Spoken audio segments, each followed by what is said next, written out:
around the nation. TYT Nation, Jeff Waldorf here with you. Welcome to the show. It's Monday. It's Martin Luther King Jr. Day. Welcome. We got a big show for you guys here today. So first, of course, we've got some insane Trump quotes. That's always fun. Trump tweets. Then we have an incredibly racist voice message. We're going to let you hear that. Given to a black woman. So that's wonderful. Who's actually trying to work for justice in Baltimore. And so, yeah, we've got that. We've got Bernie Sanders versus Joe Biden on Social Security. We have the MSNBC segment that happened over the weekend where Joanne Reed brought on a body language expert. And then the New York Times makes an endorsement. Why does it matter? I'm going to kind of break down why it doesn't. That's going to be an interesting segment. So, yes, we are here today. I'm sorry for being late.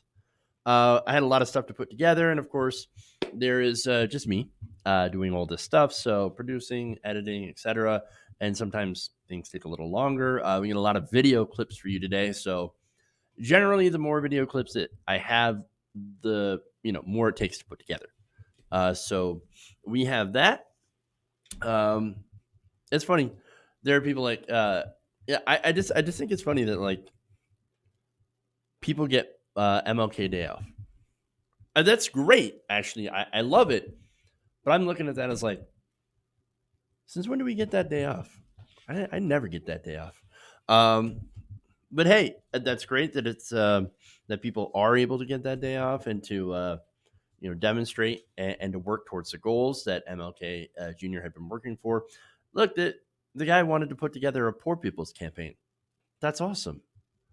I love it. That's exactly what we need. And you're going to see today, as a lot of white liberals and conservatives continue to whitewash his legacy. And to saying that he's not a radical. No. Martin Luther King Jr. was a radical. He's somebody who believed in labor rights, but not just labor rights, right? Yes, labor rights, a big part of his campaign, rights for poor people, African Americans, but also waking the white man from his complacency. And what I mean by that, of course, is how a lot of us take advantage of a racist system, right? And that's what we have.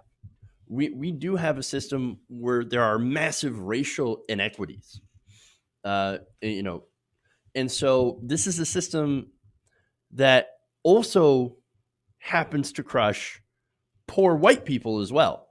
And MLK Jr. understood that. And so he's like, look, we help white people crush that as well. We help ourselves. And so the biggest enemy, by the way, of that kind of movement is white moderates, white moderate liberals.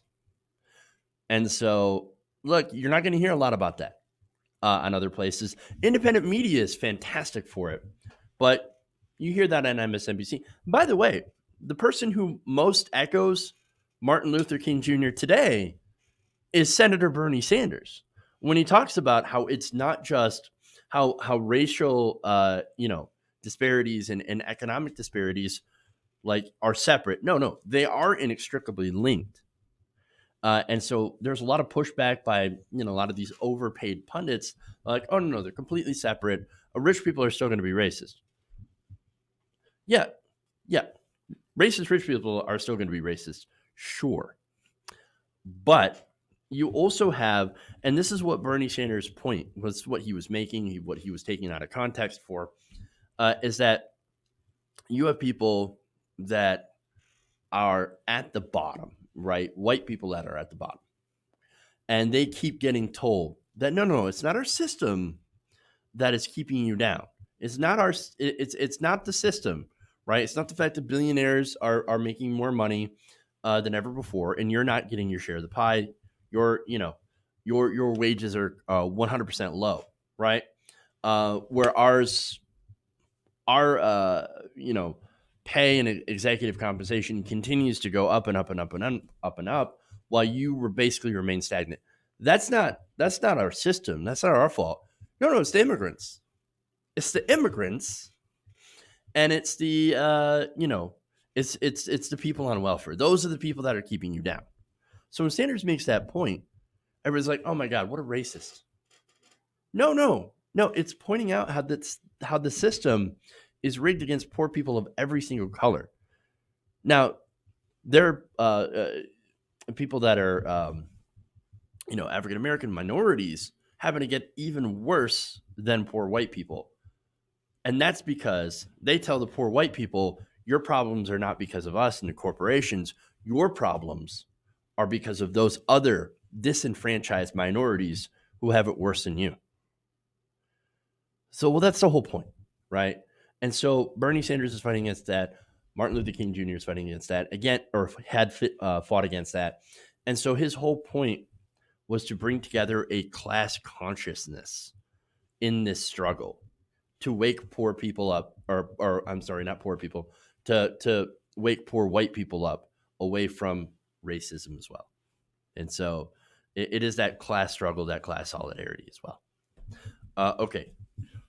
Anyway, so let's move on here. I realize that was a bit poorly worded, but I think you guys are trying to get what I'm trying to say. All right, anyway. Let's move on. Let's start out with President Trump. Yeah. It's no secret that President Trump feels like he's been treated unfairly by House Democrats, and that conservative pundits have been feeding his rage by doing even more outlandish segments about impeachment. One new example is insane Fox News host Mark Levin. When did he decide? When did Fox decide to give him a show? Even apparently he's got a show on Sundays, but before he was just an insane radio host. Anyway, now Levin goes on his radio show and claims that the terrorists in 9/11 have been getting more due process than President Trump on impeachment. Watch. The House of Representatives is conducting an investigation. Mm-hmm. One party controls the House of Representatives. And one party wanted to impeach the President of the United States, not a single Republican. I don't believe this has ever happened before in American history. The President is denied due process. I'm not talking about the Bill of Rights. I'm talking about the kind of due process past presidents have had, judges have had, who have faced situations like this. Basic Magna Carta type due process that people are supposed to get. Exactly. President gets less due process than the terrorists on 9/11 get. They get habeas corpus rights and all these other. President gets no rights. President gets no rights, especially compared to the terrorists on 9/11, who got more rights. Specifically, habeas corpus rights. Now, wait a minute here. Now, before I address the insanity of comparing Donald Trump to a terrorist, by the way, and that's funny. That's like unintentionally hilarious, right? Let me point out that Levin has said, I don't believe this has ever happened before in American history. Well, you're right about that one. This is wrong about everything else. It's true that we've never seen such a corrupt, morally bankrupt Republican Party at the mercy of a cult leader. Never, not even back in the time of Richard Nixon, was there a Republican Party. And by the way, if the Republican Party of today was back during Richard Nixon, do you think Nixon would have resigned? Oh, hell no. He would not have resigned. He would have continued to do what he was doing before. But the Republican Party, it back then, at least used to have at least some standards. Now, no, they're completely divorced from the Constitution and a rule of law. It has turned into a cult of personality. And by the way, if you speak up against this cult of personality, as some conservatives have, you're basically exiled from the party. Look at Justin Amash. Justin Amash drummed out of the party. Doesn't belong there, right? So as for the other point, Now, Trump quoted Levin, in a tweet. He said, in the House, the president got less due process than 9/11 terrorists got, quoting Levin. He said, this is a corrupt process, question mark, and then answered the question, very much so. Okay. Now, Trump and Levin, weirdly enough, just compared themselves, compared Trump to the 9/11 hijackers, which could be in a bit of an ironic point. For one, the 9/11 hijackers, they all died in the attack. It was a literal suicide attack. There was no trial. There was no habeas corpus. There wasn't any of that. There was no due process. They were terrorists. And they died in a suicide attack. What does that have to do at all with due process? Now, how about we have a better comparison, right? The family of Anwar al-Awlaki, right? So al-Awlaki was an American citizen, and he was targeted and killed by the CIA in a drone strike back in 2011. Now, this was during the Obama administration, right? Obama was tough on terrorism, right? So he's launching drone strikes all over Yemen. And he had a kill list. He had signature strikes where all you have to do is just have some sort of signature, like maybe the broomstick that you're holding looks like a gun, so we can go and basically drop a gigantic bomb in your house. Okay, so the Obama administration did this, and guess what this is? Anwar al-Awlaki was an American citizen. Yes, he was alleged to have been working with al-Qaeda, but there was no trial, right? No evidence presented. The CIA just went, yeah, we don't care. We're going to extrajudicially kill this person who's in Yemen, who's an American citizen. Not only that, but I think about 6 months later, you had Alaki's 16-year-old son, who was also targeted and killed by a CIA drone strike as he was eating outdoors. So Obama signed off on both of those, right? Now, 6 years later, al-Awlaki's daughter, not Nawar, right? Now, Nawar, at this point, she's 8 years old, right? During an intelligence operation that Donald Trump had greenlit, she was fatally shot and killed. Is there any due process in any of this? No. All American citizens ostensibly targeted by two different administrations. The first two were on Obama. The 8-year-old, that's on Donald Trump. So it's pretty rich that Trump talks about due process. Again, this is a guy who says when it comes to terrorists, right, we're going to go after their families. And guess what? That's exactly what he did. He went after the terrorists' families without due process. And so it is funny. Now, here's the other thing about due process, right? This is a political trial. Now, when the impeachment was going on in the House, right, articles of impeachment, Trump could have called witnesses. Instead, what he did is he blocked former or current members of his administration from testifying before Congress. Now, what witnesses did he want? He wanted the whistleblower. And Levin goes on later on, of course, to talk about, the guy that we want to testify is a whistleblower. Why? Why would you want the whistleblower to testify? I mean, he even says, I can't believe we didn't release the name of the whistleblower, even though Donald Trump had tried to do so before. Well, why the focus on the whistleblower when you have all these other administration officials coming out on the record as corroborating and saying, actually, you know what? The whistleblower was secondhand knowledge. I was the first secondhand knowledge, or I was the firsthand knowledge. I was literally in the room when he made that call. I was on the call. I heard exactly what he said. And I was involved in this. So the whistleblower is moot. But they're like, no, we got to hear from the whistleblower. We want to hear from the whistleblower. No, the only reason you wanted to hear from him is so that you could, or her, is that so that you could punish them. That's what the Trump administration wants to do. This person's life is in danger. And the Trump administration said, we don't care. We want to come after them. And Levin is echoing that. All right. Anyway, so now, again, pretty rich, right? Now, impeachment has moved to the Senate, by the way.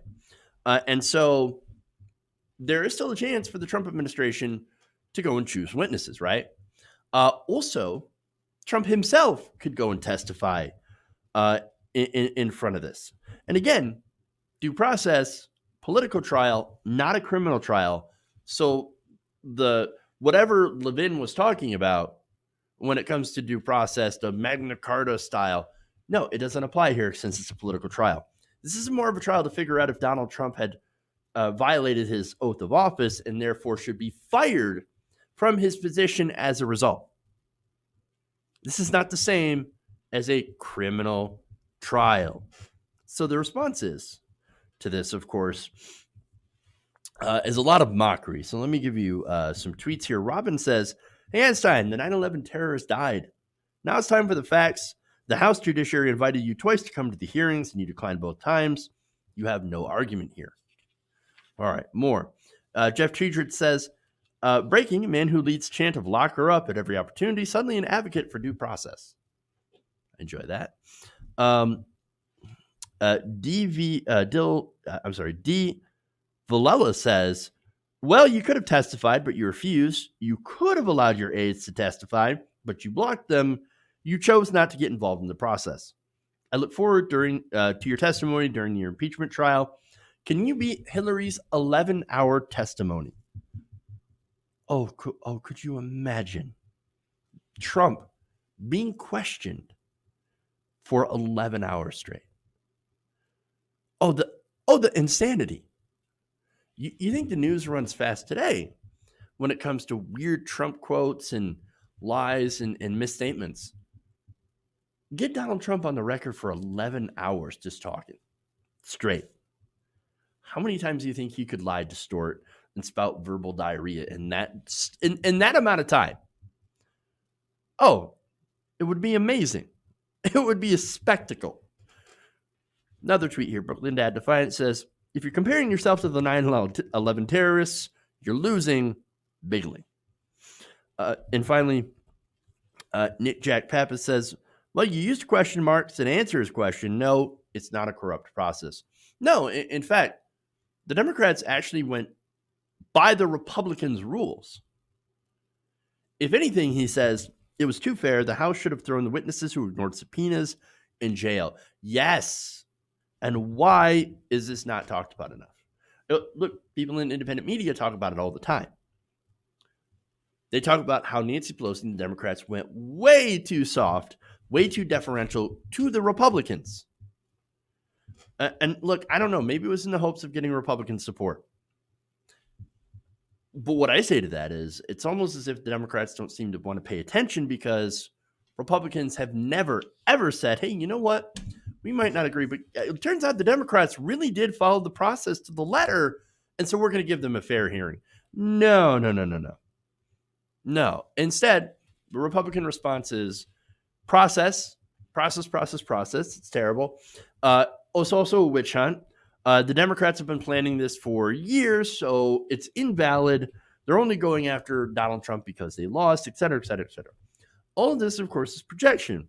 It is on record that Republicans planned to impeach Hillary Clinton if she had won over her emails and, yes, even over Benghazi.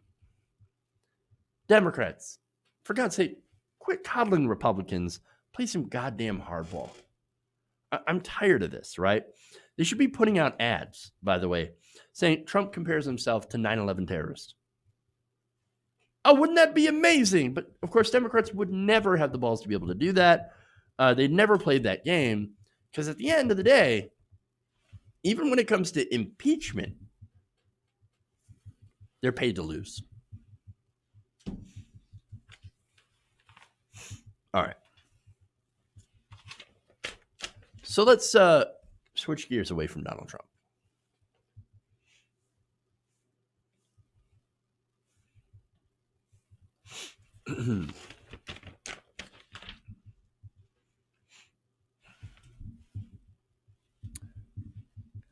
A prominent advocate of criminal justice reform recently released audio of a voicemail that is incredibly racist. Now, I'm going to give you a warning here. There's some very strong language in this voicemail.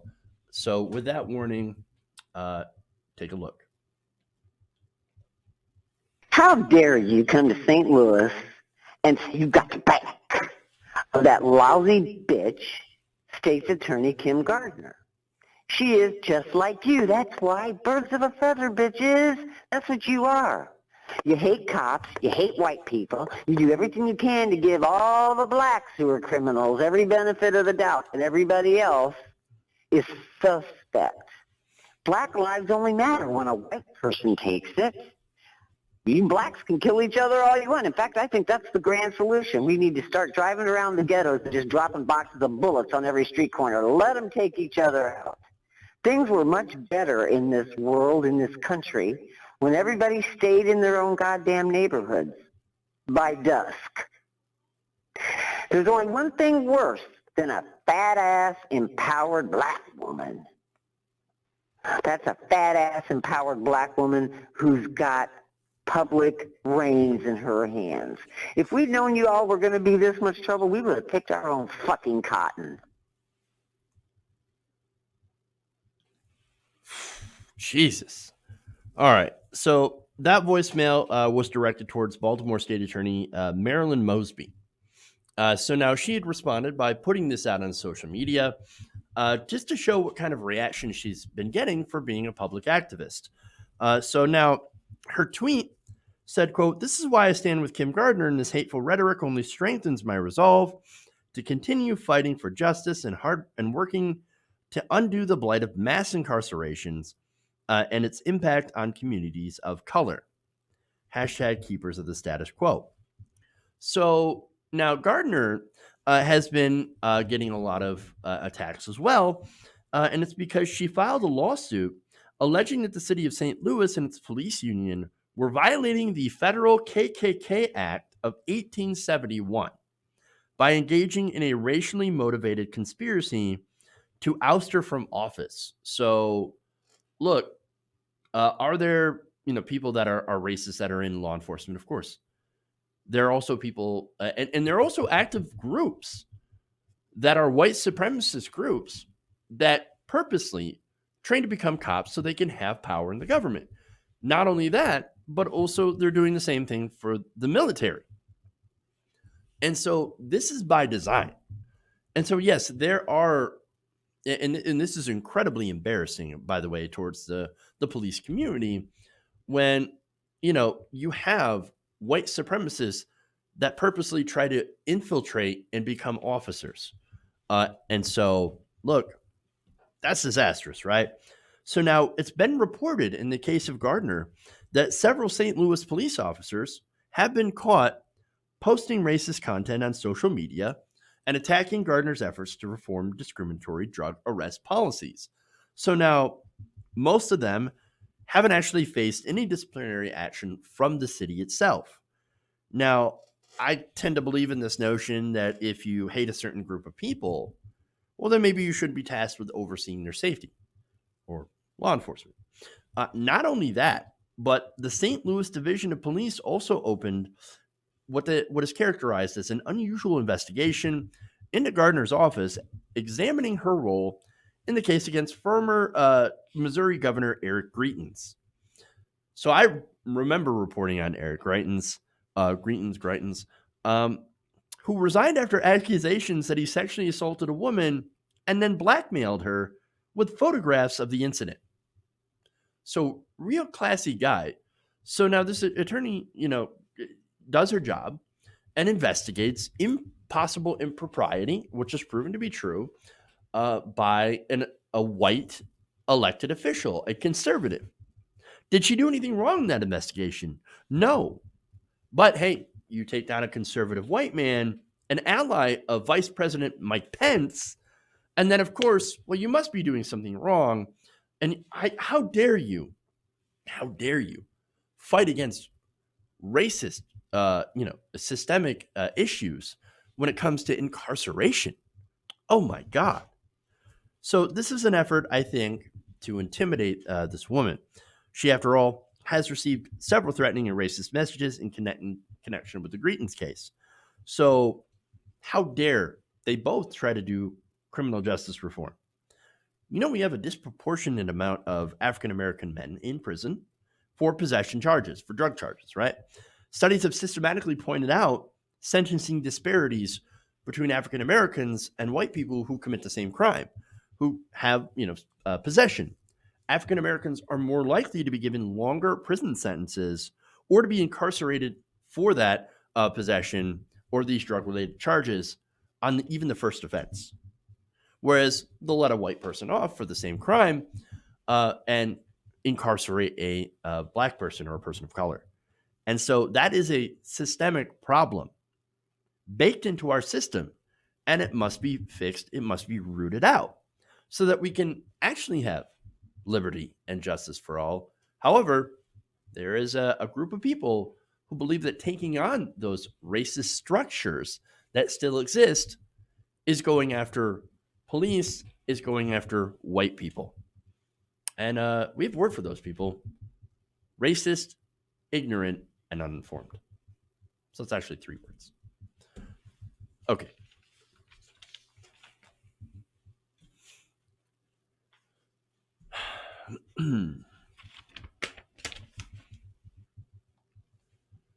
Can't stop this train. Keep on going.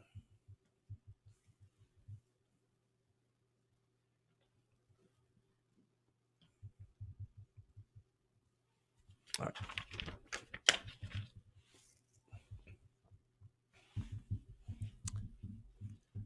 So Bernie Sanders' campaign team has been aggressively going after Joe Biden and his hold on here.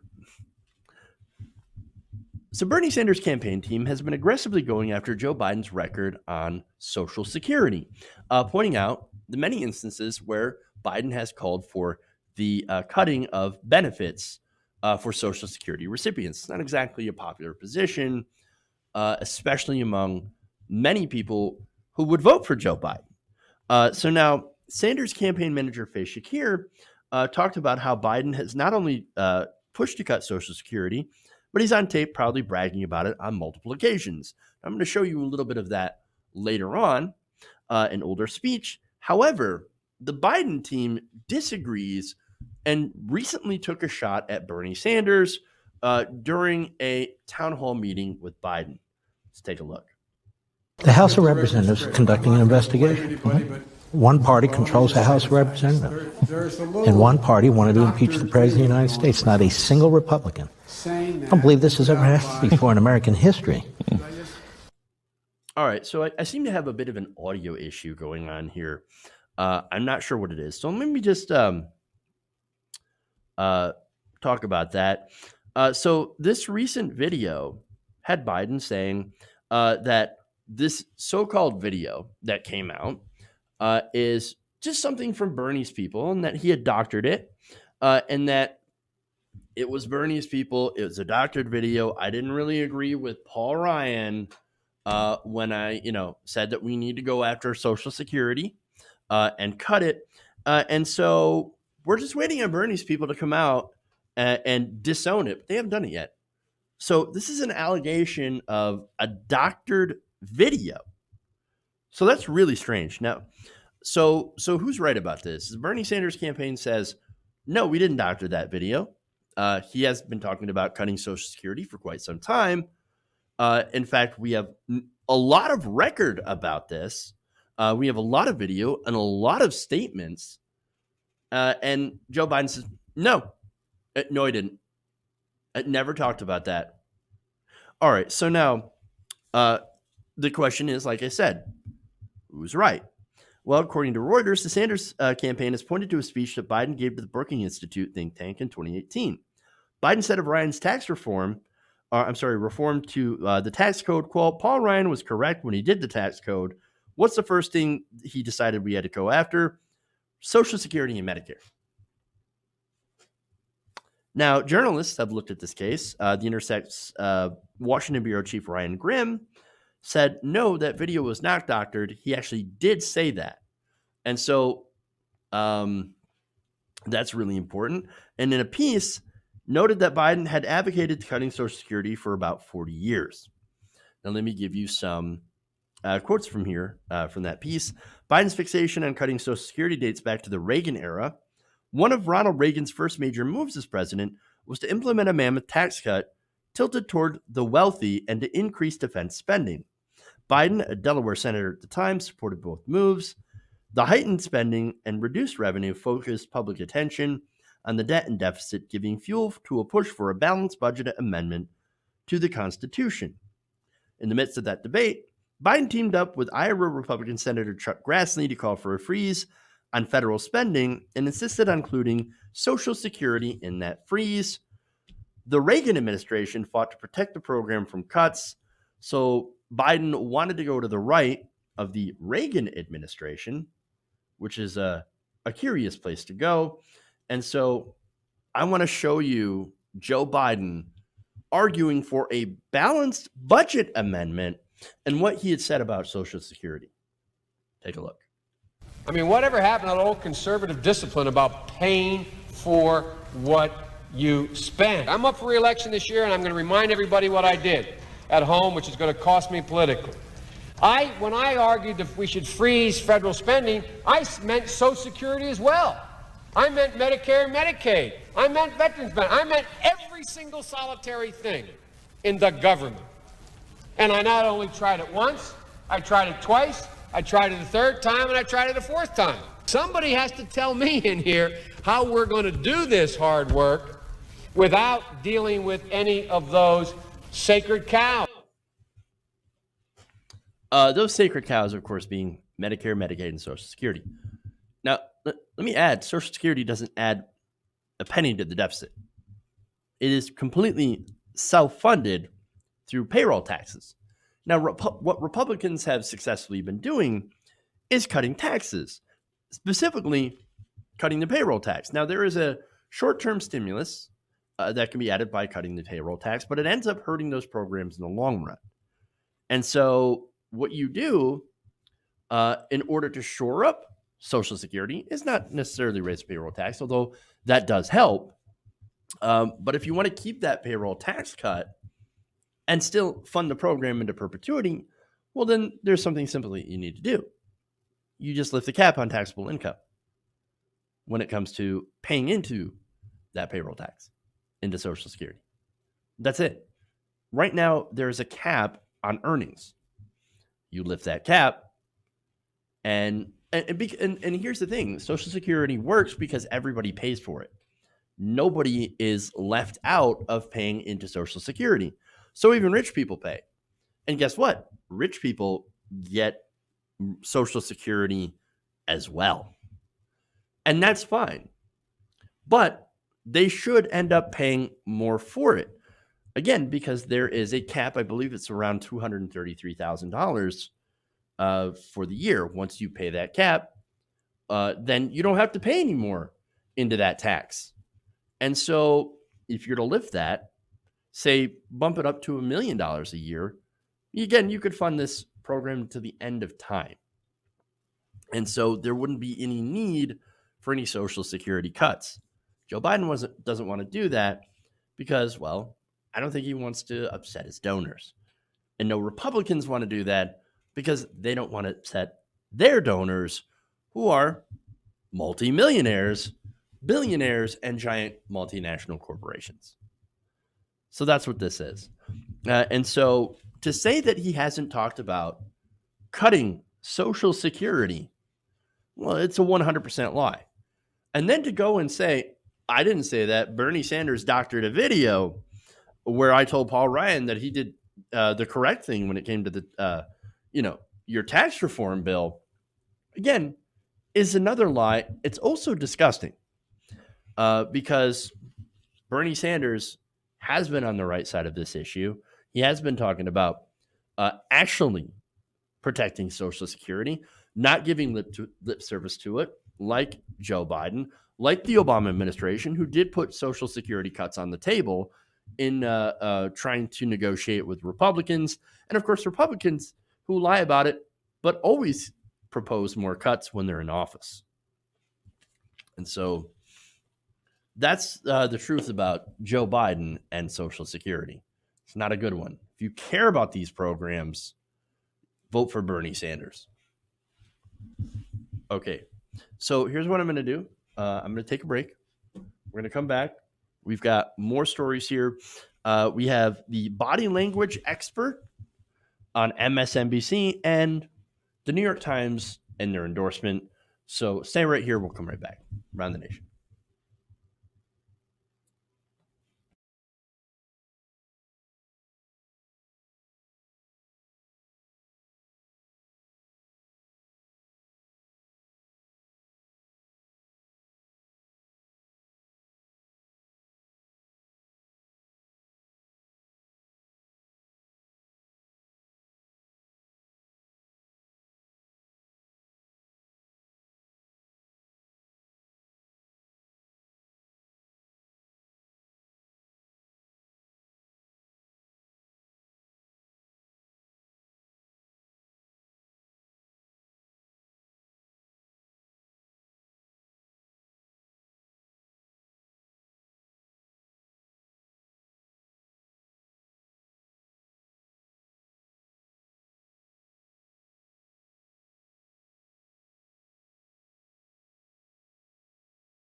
Welcome back to the show. Around the Nation right here, TWT Nation. Jeff Waldorf here with you. All right, so we've got a lot of comments, and we'll get to those first. I want to thank some patrons. I want to thank non-millionaires not funded by billionaires. Love it. And Sylvia Arnold. Those are our patrons, patreon.com/TWT Nation. That's how you can support independent progressive media. By the way, those of you who maybe want a podcast version to listen to the show, you can get that by signing up to become a patron. Patreon.com/TWT Nation. You get the full show with no breaks and no ads. So if you don't like breaks or ads, okay, there you go. That's a way to get it. And again, you can podcast it, take it wherever you want. All right, so we've got that. Then we have channel members here. I have, let's see. I want to thank William Lamb and David Burns. So thank you. You can become a channel member by hitting the join button below. It also goes to help the show. All right, guys. So let's go to super chats here. We've got a couple of them. Let me bring that up first. Platypi says, from savage bushfires to hailstorms, golf ball size. So Platypi is our one of our resident Australians. And so she's been doing a lot of good reporting. So check her out on What Do You Mean? It's an excellent channel where she talks about Australian politics. So big shout out to you. All right. And Monica G says, happy MLK Day, my lefties. Happy MLK Day to you as well. So, all right. Now, let's go to some member comments here. Terry Hampton says, Social Security isn't funded by the federal government. It's funded by its citizens. Biden doesn't have to worry using it. He's rich. Nonetheless, he'll still get it. But you're absolutely right. That's why it doesn't add a penny to the deficit, because it's fully funded by us and not the government. It's literally our money. And they're trying to take as much of it away as they can. Do you know that even raising the retirement age, and they talk about this a lot, like, oh, Americans are living longer, and that's a good thing, but that means we're also going to be running out of money for Social Security.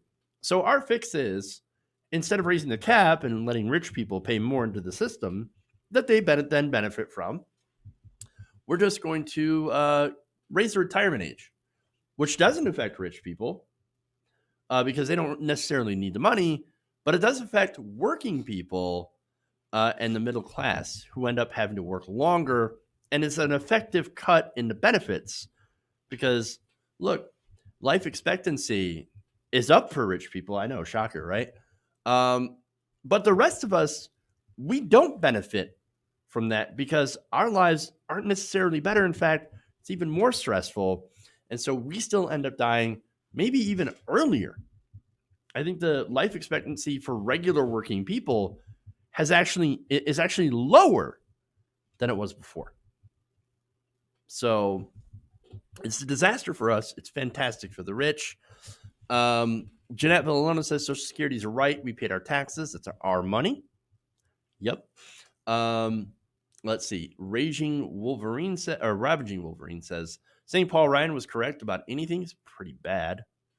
And Chasis says maybe deal with the sacred cow of tax cuts for the rich. That's the one thing that they do not want to address. You're absolutely right. Jeff James with a question. With life expectancy going down, should retirement age not going down? I think I know what you're trying to say, right? That's a good point. Well, wait, life expectancy is decreasing. So why are we going to raise the retirement age? Well, because they want to desperately cut Social Security. They hate that program because it does tax the rich as well. All right, anyway, let's move on here. And again, they don't necessarily need it, even though they do get it. All right, anyway, let's move on here. We have the body language expert coming up next. Wrong sidebar. Let's fix that.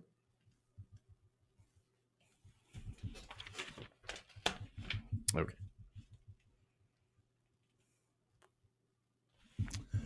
MSNBC and weekend anchor Joy-Ann Reid recently came under fire from progressives and members of Bernie Sanders' campaign on Saturday after airing a segment featuring a body language expert who alleged that Bernie Sanders was lying when he denied telling Senator Elizabeth Warren that a woman could not be president. Let me show you that ridiculous segment, and then we'll break it down. Bernie Sanders does have a sort of physicality, when he talks, that is a shaking your finger at Hillary Clinton, shaking your finger, shovey, weirdy. His physicality makes me think, he could have said, listen, I think in this environment a woman can't win. That doesn't seem like a crazy Well, first of all, I thing think Bernie's lying. We see him, he slouches forward anyway, Joy, but here he turtles. If you look at his eye level where he normally answers questions, when he makes the denial, his whole shoulders come up like a little kid getting caught. His eye level is below his shoulders. This is trying to hide in plain sight. And many of us, we don't know what to look for. So if you look for this right out of the gate, and the strongest denial is simply saying no. And it kind of goes on like that. So that was Janine Driver. Now, Janine Driver promotes herself as an international communications expert. So, and also runs her own body language, whatever, right? I couldn't even tell you what that is because that's not a real thing. So now, following this appearance on Joy-Ann Reid's show, people decided to take a look into her, right, and see if she was some sort of credible expert. And what did they find? Quite a few things. So let me go to what Ken Klippenstein over at The Nation found. So take a look. So this was a tweet that she had deleted. And so she's been going up and cleaning up her social media, right? Because it turns out there seems to be a lot of embarrassing tweets, including this one: declassified documents. Obama ordered CIA to train ISIS, right? Now, why would you delete that if you believe that was true? We do have some more here. We have a little bit of pseudoscience. Women's tears transmit chemosensory signals that lower testosterone levels and dampen arousal. What? Huh? Okay, so that's insanity. And then we have this one from Ken Klippenstein. Lead developer HPV vaccines comes clean, warns parents and young girls it's all a giant deadly hoax. Oh my God. That article, by the way, the last one that's quoted by Ken, again, all the stuff deleted, is literally from a website called The Daily Sheeple. And the full headline is: lead developer of HPV vaccines comes clean, warns parents and young girls it's all a giant deadly scam. I don't know about you, but that kind of makes me want to question her credibility. That's just me, right? But apparently Joy-Ann Reid, she's like, no, that is the reason why I want her on the show, because I want her to spread a disgusting smear against the most progressive senator in the country, and one who believes in science, who's a feminist. Gloria Steinem named Bernie Sanders, I think it was decades ago, an honorary one, because of his work actually promoting women in power, women in office. Why would he say something as ridiculously tone deaf as, I don't believe a woman can win the office of presidency? Well, he wouldn't. And so they bring these hacks, these pseudo-scientific, BS artists on their shows.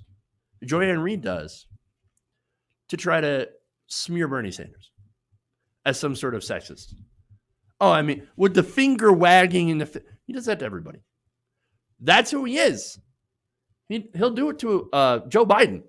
In fact, I'd love to see him wag his finger in the face of Donald Trump. He'd do it. He'd do it. Jesus, man. Look, uh, the most charitable thing here, going back to that exchange that they're critiquing between Warren and Sanders, is that Elizabeth Warren misunderstood Bernie Sanders, what he was saying. And what was he saying? He was saying that, hey, look, you're going to run against Donald Trump. Just be careful. He's going to take every opportunity. He's going to use everything he can to attack you, which includes sexist attacks. Be prepared for it. Which there's nothing wrong with saying that. That doesn't mean, oh, a woman can't win. No. That's a very, very loose interpretation of what he said. Is it says, be careful. He will not hold back. He will use these attacks against you. So just be prepared to deal with that nastiness. And it's true. It's true. So now, lots of outrage. And I love this. Writer and activist Malika Jabali said in response to this, quote, so now the slant is that he's physically intimidating too. Oh, and sexist. Totally cool. Normal interpretation of someone being spontaneously confronted on national TV. It's getting outrageous. All right. Journalist Glenn Greenwald of The Intercept says MSNBC is an effing disgrace and said that the use of BS charlatan body language analysis to call Sanders a liar is appalling but typical of the network. And he's absolutely right. Adam Johnson, media critic, said, just to be clear, body language experts aren't actually a thing, and MSNBC should stop having them on all the time in general. I agree with that. Brianna Joy Gray, who is the Bernie Sanders national press secretary, also said the campaign is, quote, owed an apology. What are they going to do next? Phrenology? This is why no one trusts the media. Yeah. Look, it makes me think, this whole thing makes me think back to when Fox News was bringing on body language experts to critique President Barack Obama. I remember the media was outraged when they would do the same thing to Obama. Oh, can you believe what this body language expert, or when they would bring in the Fox News medical B team to go and diagnose Hillary of Parkinson's. Oh, did you know that Hillary Clinton fainted once? Oh my God, she must have 37 different terminal diseases and that she's a body double. No, that's ridiculous. Ridiculous. So this is what pseudoscience leads to. This is why you don't go and knock on that door, right? Or I should say you don't open that door. Joanne Reed opened that door. Now, this is the same person, by the way, who got in trouble for past homophobic blog posts. That then oh no, I was hacked. It's time-traveling Russian hackers. And has been the most constant anti-Bernie Sanders smear artist on MSNBC. When there's a negative headline against Bernie Sanders, Joanne Reed is all over it. And you got to wonder why, especially since back years ago, she was actually more in favor of Bernie Sanders. It's weird. It's almost as if money has something to do with it. But look, my question is, when did MSNBC become exactly like Fox News? In reality, they're pretty much the same at this point. Fox News is a propaganda arm of the Republican Party, and MSNBC is now the propaganda arm of the DNC. And as such, MSNBC despises Bernie Sanders. Now, the only person giving him a tiny bit of credit on the network is, ironically, and doing so consistently, is Morning Joe Scarborough, and Mika Brzezinski, who both called out this, Elizabeth Warren specifically for calling Bernie Sanders a sexist. They were not buying it. So weirdly enough, Morning Joe is actually right, and AM Joy is absolutely wrong. And here's the interesting thing about Morning Joe. They are as establishment can be. Again, Joe Scarborough used to be a Republican. Now he's an independent, right? So he's a conservative person. And here's the thing. Washington loves Morning Joe. And the fact that Joe is now out there first defending Bernie Sanders and then saying Bernie Sanders has an excellent chance at winning the Democratic nomination and running away with this thing. And he's not saying it in a bad way.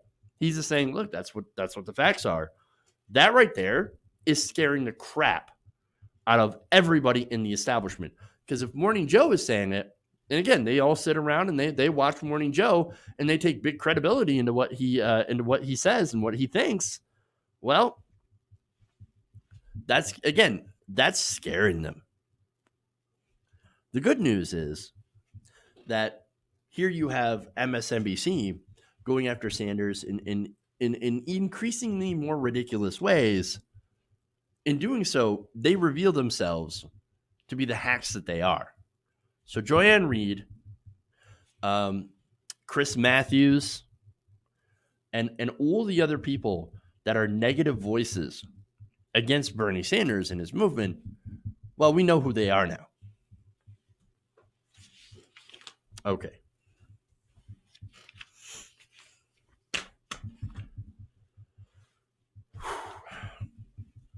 One more story here for you guys.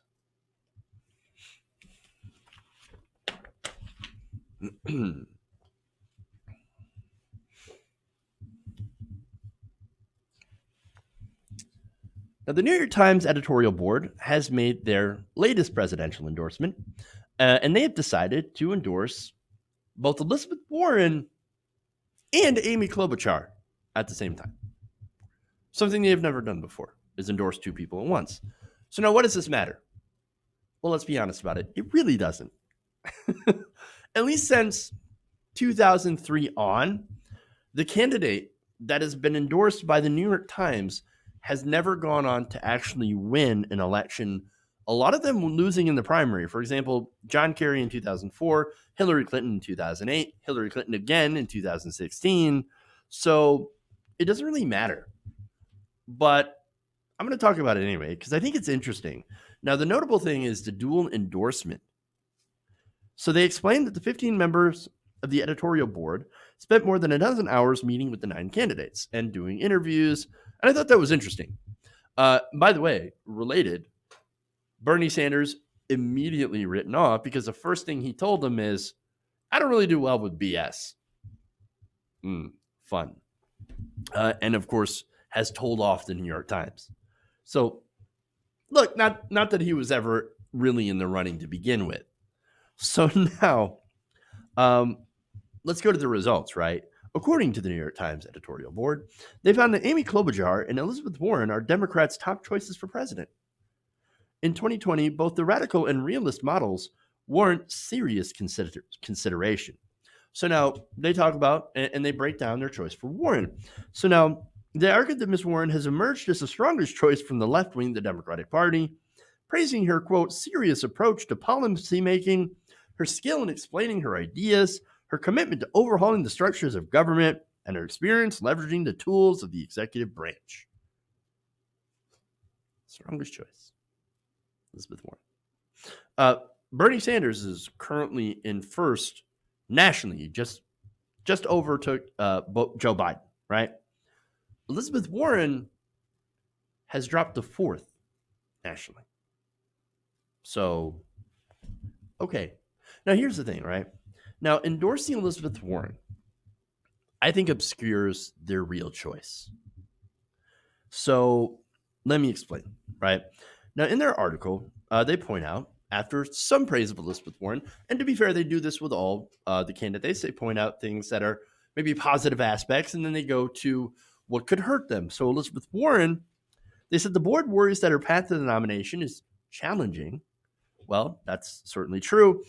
They question her political instincts and suggest that the company needs a, quote, more unifying path than her message, blaming American business for a wide array of societal problems. Translation, do not touch the corporations. How dare you, Elizabeth Warren, go after our precious corporations. Now, that kind of segues into what they talked about with Amy Klobuchar. So now they said of the more moderate candidates in the race, the board singles out Ms. Klobuchar, saying the best chance to enact many progressive plans could be under a Klobuchar administration. The editorial board casts her as an experienced, successful lawmaker with the ability to unite the party while praising her plans to tackle climate change, housing policy, infrastructure, healthcare, and childhood poverty. By the way, her climate change plan literally doesn't get us carbon neutral until 2050. When scientists say it is way too late to keep us in the 1.5 to 2 degrees Celsius range, that will curb the most, or I should say, the worst effects of climate change. So, oh no, bold, very, very bold from Klobuchar. And her public option plan or plan to tweak the ACA, also bold.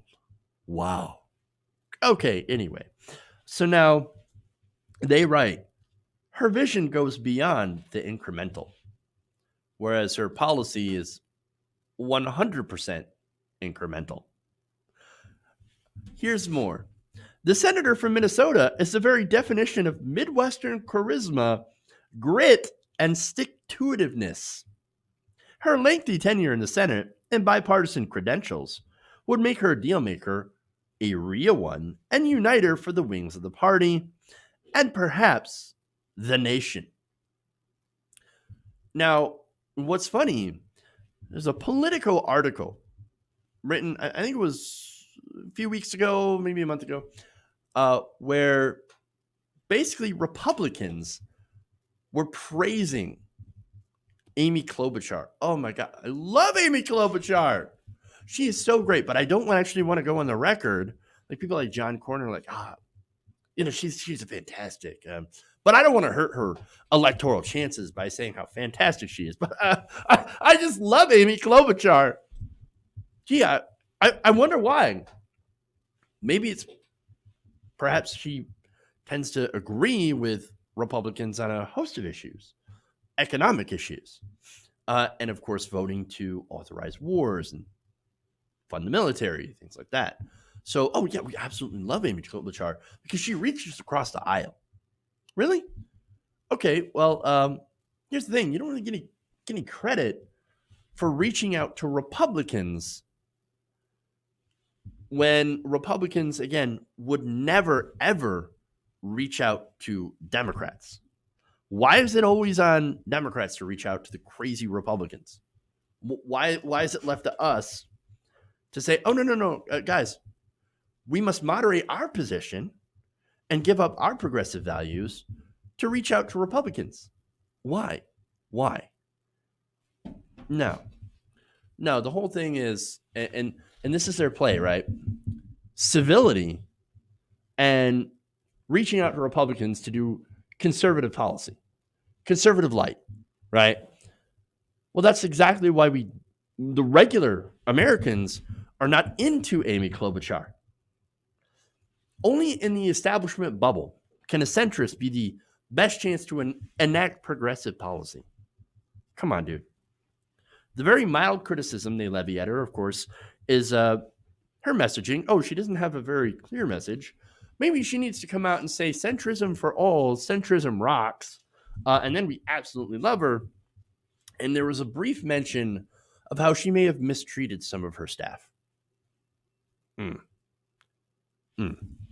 All right, so now I keep that criticism in mind, right? Because that's all the criticism they lobbed at Amy Klobuchar, right? So now we go to Bernie Sanders, right? So what did the New York Times editorial board say about Senator Bernie Sanders?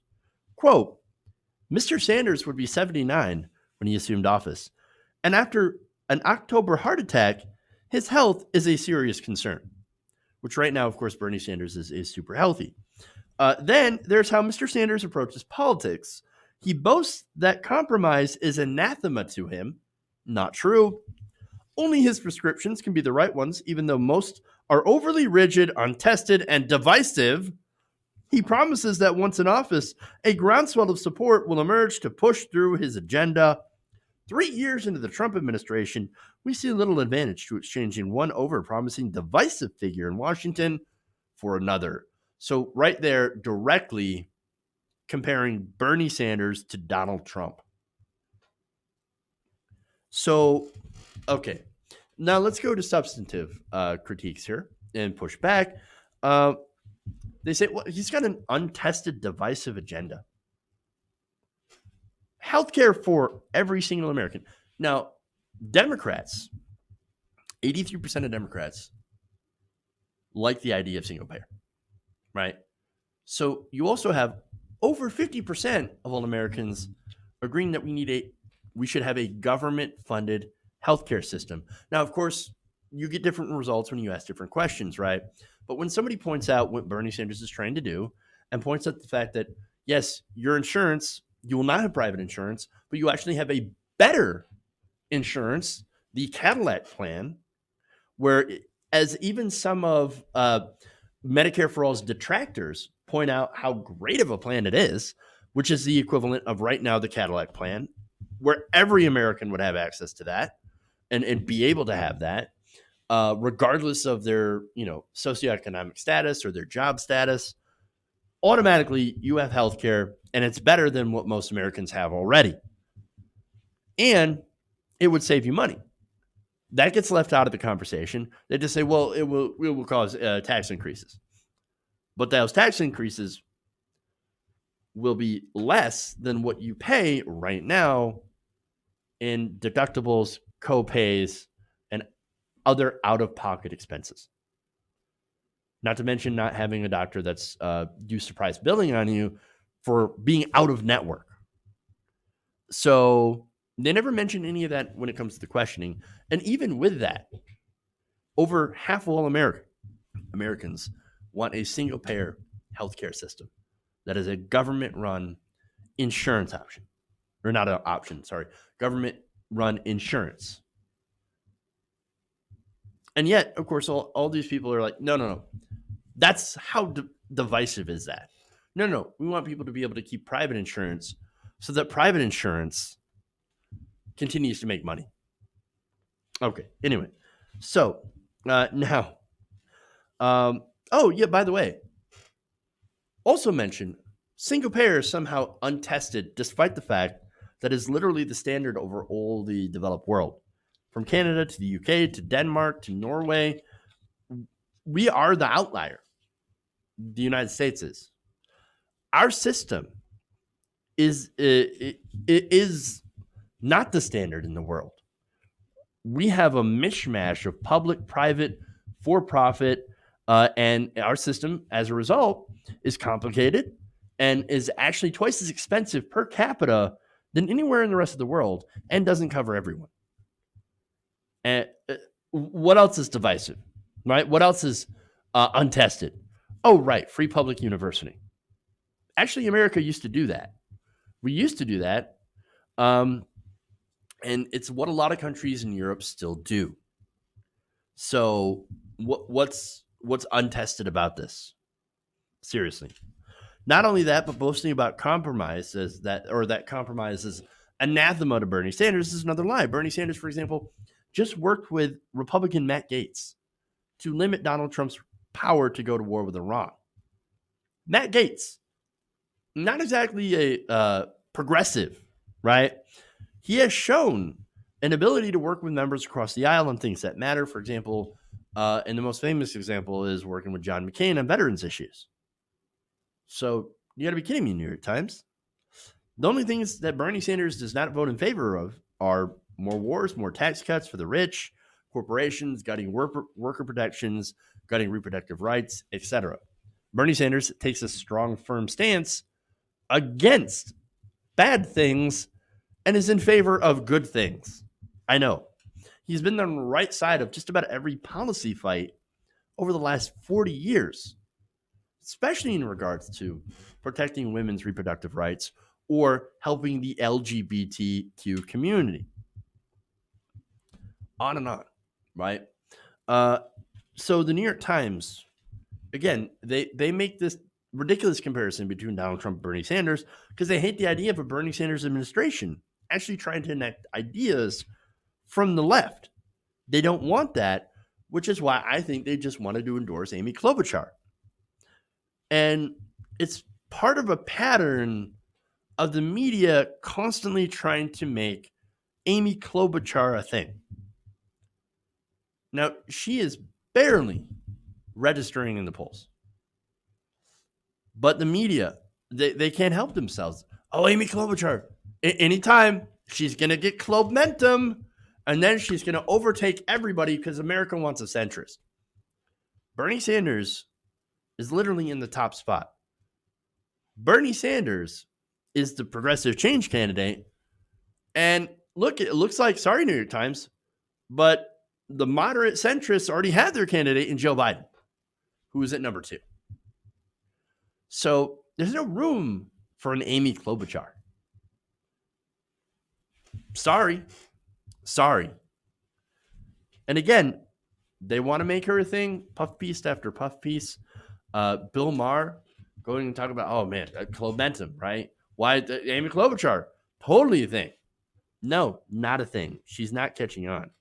So I think the New York Times said, well, let's do Amy Klobuchar, throw her in here, because that's who we really want, especially now that Kamala Harris has dropped out, which I think might have been their first choice, and decided, well, okay, let's throw Elizabeth Warren in there as well, so that we, I don't know. So maybe we're not so embarrassed when Amy Klobuchar drops off after Iowa and New Hampshire. Yes, I just made a prediction. We'll see how it goes, right? Look, this whole thing is just it's another piece of evidence of the sad fall of the New York Times, which was once noticed or known as the paper of record. Now, not anymore. It appears that the New York Times is basically at this point irrelevant. Sad. Okay. All right. Yeah, I'm seeing some fun names that Kyle Klinsky made up. Beto O'Rourke. Yep. It's hard to believe that Beto O'Rourke has been out of the race for so long. Buttigieg, Klobuchar. All right. Anyway, so thank you guys for going around the nation with me today. Happy MLK Day to you. Thank you for joining in, watching super chats, all that stuff. Please like and share the stream if you haven't already. Subscribe, become a patron, patreon.com/TYTNation, or channel member, or Cubownies, PayPal, etc. Venmo, we've got all that stuff to help the show. And of course, we always need your help. So thank you. Love you guys. And remember, change begins with you. Good night, nation. We'll see you guys tomorrow.